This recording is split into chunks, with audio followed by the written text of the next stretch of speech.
मैं तो अब माफी मांगने की हालत में भी नहीं रहा।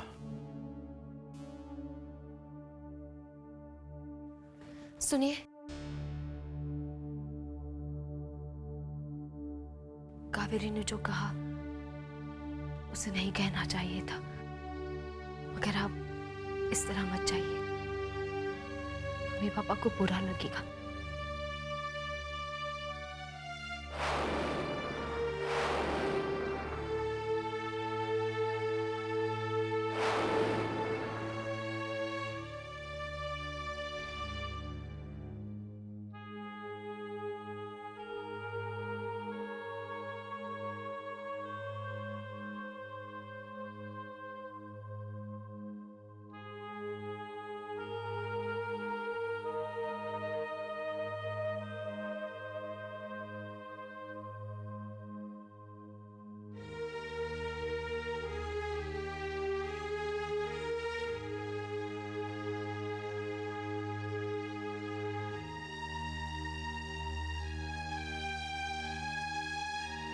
तुम अपने ससुराल जा रही हो ना पूजा के लिए? तुम्हें जाना चाहिए बेटी। आज के दिन सारे गिले शिकवे भुलाकर अपने पति के साथ पूजा करो। देखो, कुंजन जैसा भी है तुम्हारा पति है ना। आज के दिन अपने पति के साथ अपने सुहाग के लिए प्रार्थना करोगी ना, सच कहती हूँ बहुत अच्छा फल मिलेगा।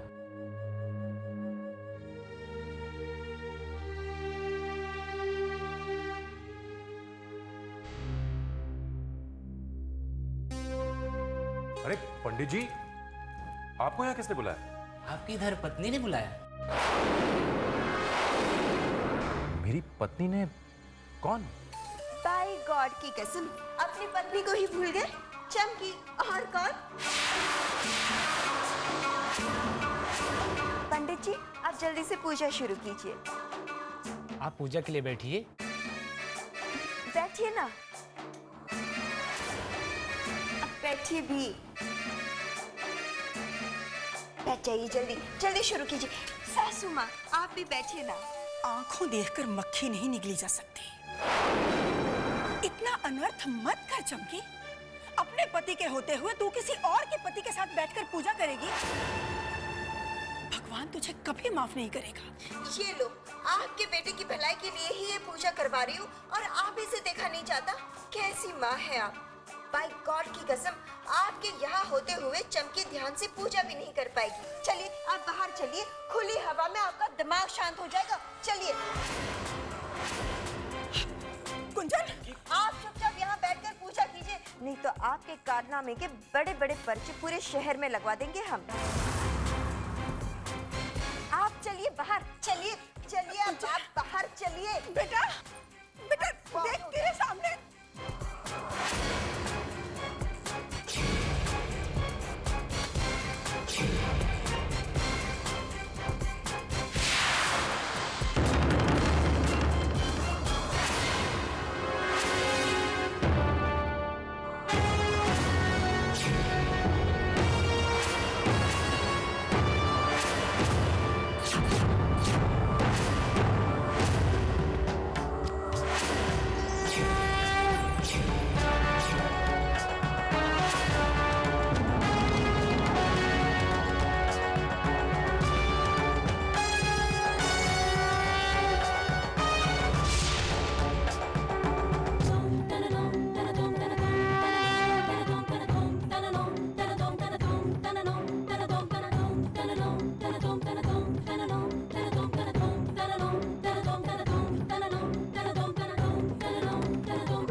बैठिए मम्मी जी, बैठिए। ये घर आपका है, आप इसकी असली मालकिन हैं। आपका बेटा आपको एक नौकरानी के हाथों बेइज्जत होते हुए देख सकता है, लेकिन आपकी बहू नहीं।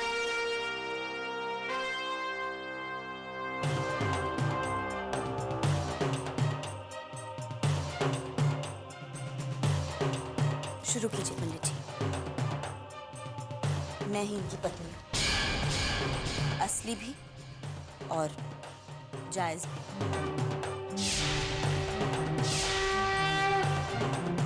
लेकिन वो इस घर की नौकरानी है। वो क्या है ना, गर्मी बहुत बढ़ गई है, इसीलिए शायद इसका दिमाग खराब हो गया है। ज्यादा बोलने की कोशिश की तो पुलिस को बुलवाकर बाहर कर दूंगी उसे। आप शुरू कीजिए। ओम श्री वृक्षाय नमो राम स्वस्ति न इंद्रो वज्रवाः स्वस्ति नः।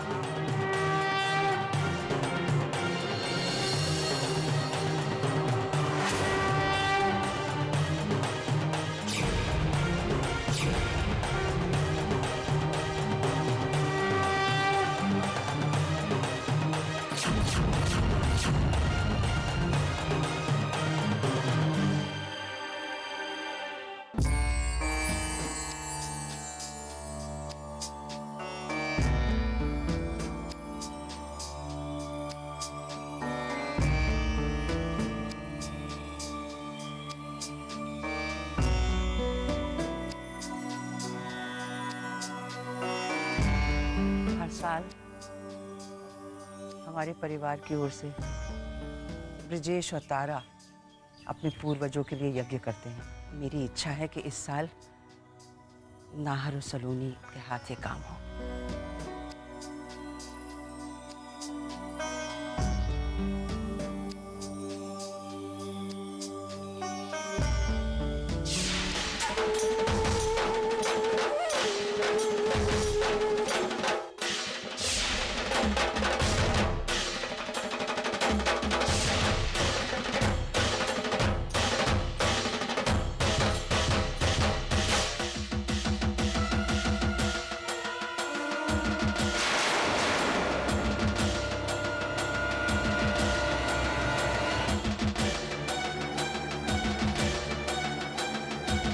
देखिए इंस्पेक्टर साहब,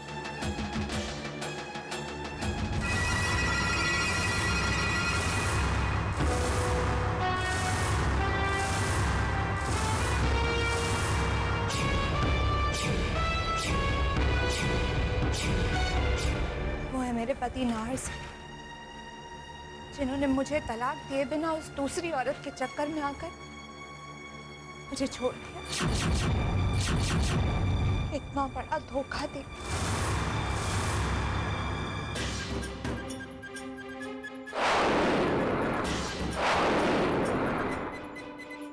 ये क्या बकवास कर रही हो तुम?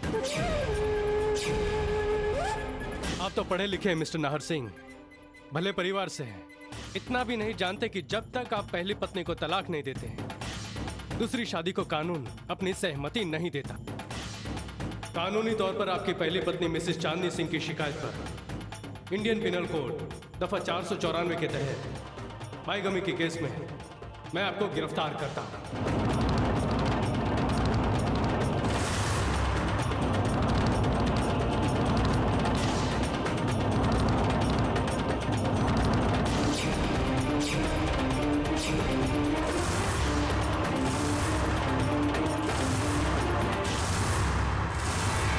चलिए। एक मिनट इंस्पेक्टर साहब, आपको गुमराह किया जा रहा है।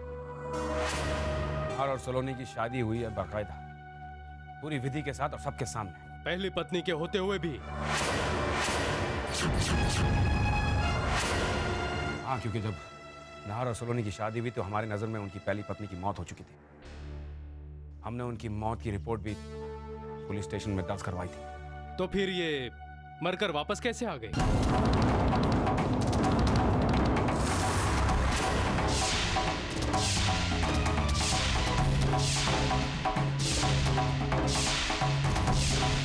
वो एक लंबी और छल कपट से भरी हुई कहानी है इंस्पेक्टर साहब, जो मैं आपको इत्मीनान से सुनाऊंगा।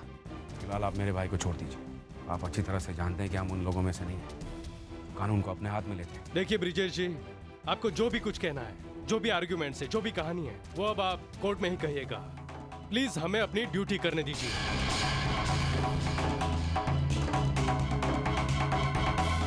मिसेस चांदनी सिंह के पास आपके भाई के खिलाफ ऐसे कई सबूत हैं जिससे यह साबित होता है कि आपके भाई ने इनके साथ धोखाधड़ी की है। हमें इन्हें गिरफ्तार करना ही पड़ेगा।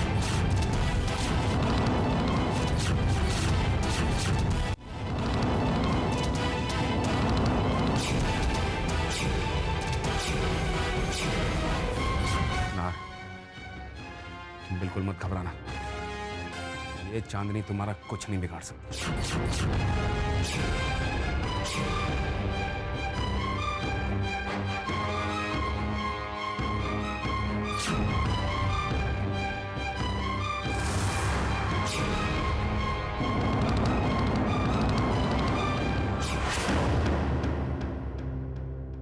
सलोनी, ये माताजी महाराज का आशीर्वाद नाहर की कलाई में बांधे जल्दी से।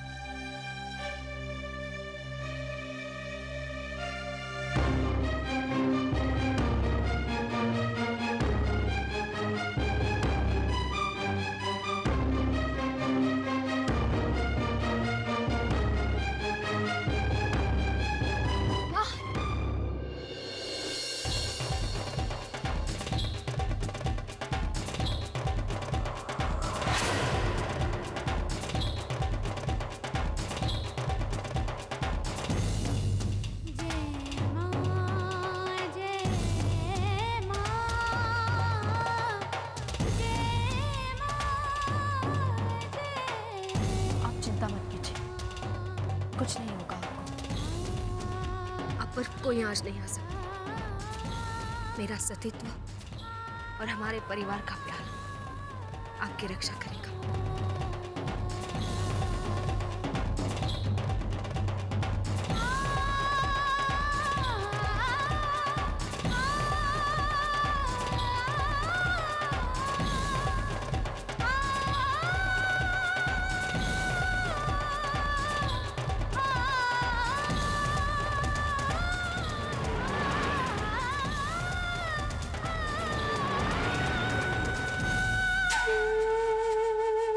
देखा सलोनी, छीन लिया ना मैंने तुमसे तुम्हारा सुहाग, कर दिया ना तुम्हारे हाथ खाली। एक नारी की पहचान उसकी हर परिभाषा तो तुम पहले ही कहीं दफना चुकी हो चांदनी। तुम ये मत समझना कि तुम जीत जाओ। तुम 7 जन्मों तक भी उन्हें मुझसे अलग नहीं कर पाओगी। ओह माय गॉड, फिर वही भारतीय नारी, वही सत्य और संस्कार के लंबे लंबे लेक्चर्स। मेरी बात ध्यान से सुन लो सलोनी, सिर्फ तुम ही नहीं, आप भी मिस्टर ब्रिजेश सिंह, सॉरी जेठ जी, ये जो आप लोग नाहर को हौसला बंधा रहे थे कि तुम्हें कुछ नहीं होगा, तुम पर कोई आंच नहीं आएगी, एटसेट्रा एटसेट्रा, वो सब बेकार है। क्योंकि कोर्ट में ये बात तो आसानी से प्रूव हो ही जाएगी कि जिस लड़की की मौत हुई वो देविका थी, चांदनी ने। और कहानी में एक छोटा सा ट्विस्ट जरूर आएगा, और वो ये होगा कि मेरी बहन देविका उन दिनों मेरे ससुराल में रहने आई जब मैं इंडिया में थी ही नहीं, और इसी बीच उसका मर्डर हो गया और मुझे इस बात की इंफॉर्मेशन तक नहीं दी। और उसके बाद जब मैं इंडिया वापस आई तब मेरे पति इस दूसरी औरत को घर ला चुके थे। अफसोस, आप सब शायद ये बात भूल रहे हैं कि कानून सबूत मांगता है, जो आप लोगों के पास नहीं, मेरे पास है।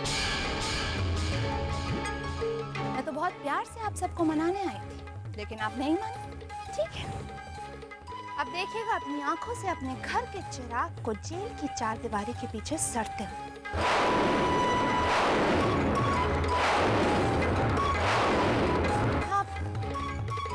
आज भी अपनी कंप्लेन वापस लेने को तैयार हूं, बस मेरी शर्त अब भी वही होगी। चांदनी, तुम्हें जितना कहना था तुमने कह लिया। अब मुझे जो करना है ना, मैं करूंगा। और तुम देखना चांदनी, मैं अपने भाई को जरूर बचाऊंगा।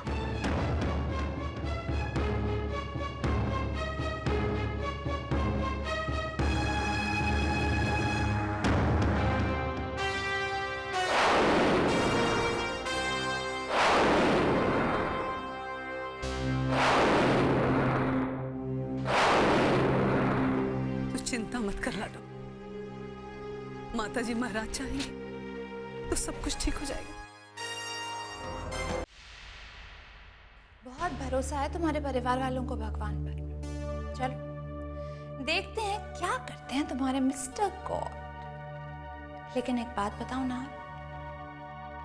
कोई कुछ नहीं कर पाएगा, तुम बचोगे नहीं। अब लॉकअप तक तो आ ही गए हो, जेल की कालकोठरी भी ज्यादा दूर नहीं है। ऐसे मुझे बुरा लग रहा है अपने लीगल हस्बैंड को यूं जेल की चारदीवारी के पीछे देखकर। इसीलिए तो कह रही हूँ, मेरी शर्त, ऑफर, टर्म, कंडीशंस जो भी कहो, अगर उसे मंजूर कर लो तो सब ठीक हो जाएगा। वरना एक बात तो तय है ना, तुम बचोगे नहीं। क्यों अपना वक्त बर्बाद कर रही हो चांदनी? तुम जानती हो कि मेरा जवाब क्या है। जवाब बदल सकता है नाहर, मजबूरियां इंसान से क्या नहीं करवाती। और एक बात बता दो नाहर, मुझे तुम्हारी बीवी बनने का कोई शौक नहीं। मैं तो सिर्फ एक बार तुम्हें और तुम्हारे परिवार को अपने बाबा के सामने झुका हुआ देखना चाहती हूँ। बहुत आंसू बहाए हैं मैंने अपने पापा को जेल में तड़पते देखकर। इसलिए अब अगर तुम जेल की काल कोठरी से बचना चाहते हो तो चुपचाप मेरी बात मान लो और मेरे पास चले। इट्स अप टू यू नाहर, मेरे साथ ऐशो आराम की जिंदगी या फिर जेल की ये काल कोठरी। अच्छी तरह से सोच लो। सोचने की जरूरत ही नहीं। मैं अपनी पूरी जिंदगी इस जेल में गुजार सकता हूं, लेकिन तुम्हारे जैसी घटिया औरत के साथ एक पल भी नहीं जी सकता। ओके फाइन, सड़ते रहो इस जेल में, तो मैं भी देखती हूँ तुम्हारी अकड़ कब तक बाकी रहती है।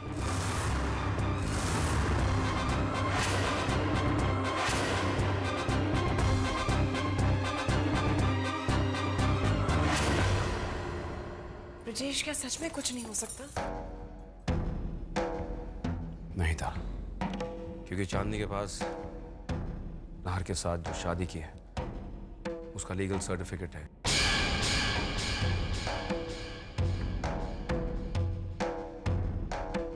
सलोनी और नाहर के शादी के फोटोग्राफ्स हैं। हम सिर्फ नाहर की बेगुनाही के सबूत जुटाकर कोर्ट से उसकी जमानत करवा सकते हैं, बस।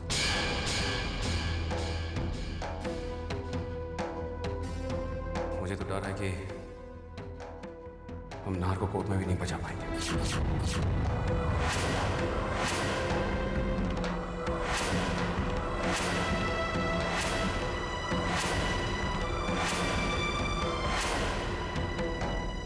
क्योंकि चांदनी ही कानूनन तौर पर नाहर की पत्नी है। लेकिन भाई साहब, कोई तो रास्ता होगा। एक ही रास्ता है, सिर्फ एक। अगर चांदनी अपना केस वापस ले ले तो। ऐसा तो वो कभी नहीं करेगी। सलोनी, कहाँ जा रही बेटा? नाहर से मिलने, उन्हें मेरी जरूरत होगी। ठीक है लाडो, तो मैं भी तेरे साथ चलती हूँ। नहीं, सलोनी को अकेले ही जाने दीजिए।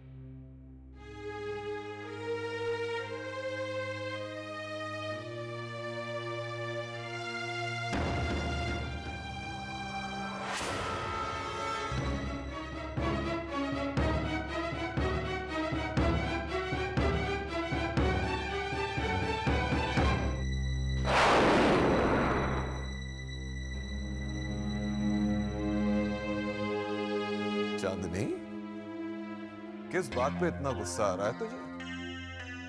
नाहर तो अब पुलिस के कब्जे में है, और यही तो चाहती थी ना तू? नहीं बाबा, नाहर को जेल भेजना मकसद नहीं था मेरा। मैं तो उस खानदान को हमारे कदमों में झुका हुआ देखना चाहती हूँ, लेकिन नाहर बहुत जिद्दी है। बेटा, मैंने तो तुझसे पहले ही कहा था ना, वो इतनी आसानी से नहीं मानेगा। बेटा, ये जो भावुक लोग होते हैं ना, अंग्रेजी में जिन्हें इमोशनल फूल कहते हैं, ये नहीं बदलते। नाहर और उसका परिवार हमारे होते इस घर में वापस आने के लिए कभी राजी नहीं। उन्हें राजी होना पड़ेगा बाबा। मैं जमीन आसमान एक कर दूंगी, लेकिन उन्हें यहाँ ला कर रहूंगी। आप ही की बेटी, अपनी जिद पूरी करने के लिए कोई भी हद पार कर सकती हूँ, लेकिन कम से कम एक बार मैं नाहर को सलोनी से अलग कर उसे तड़पते हुए देखना चाहती हूँ। तभी मैं सुकून की सांस ले पाऊंगी।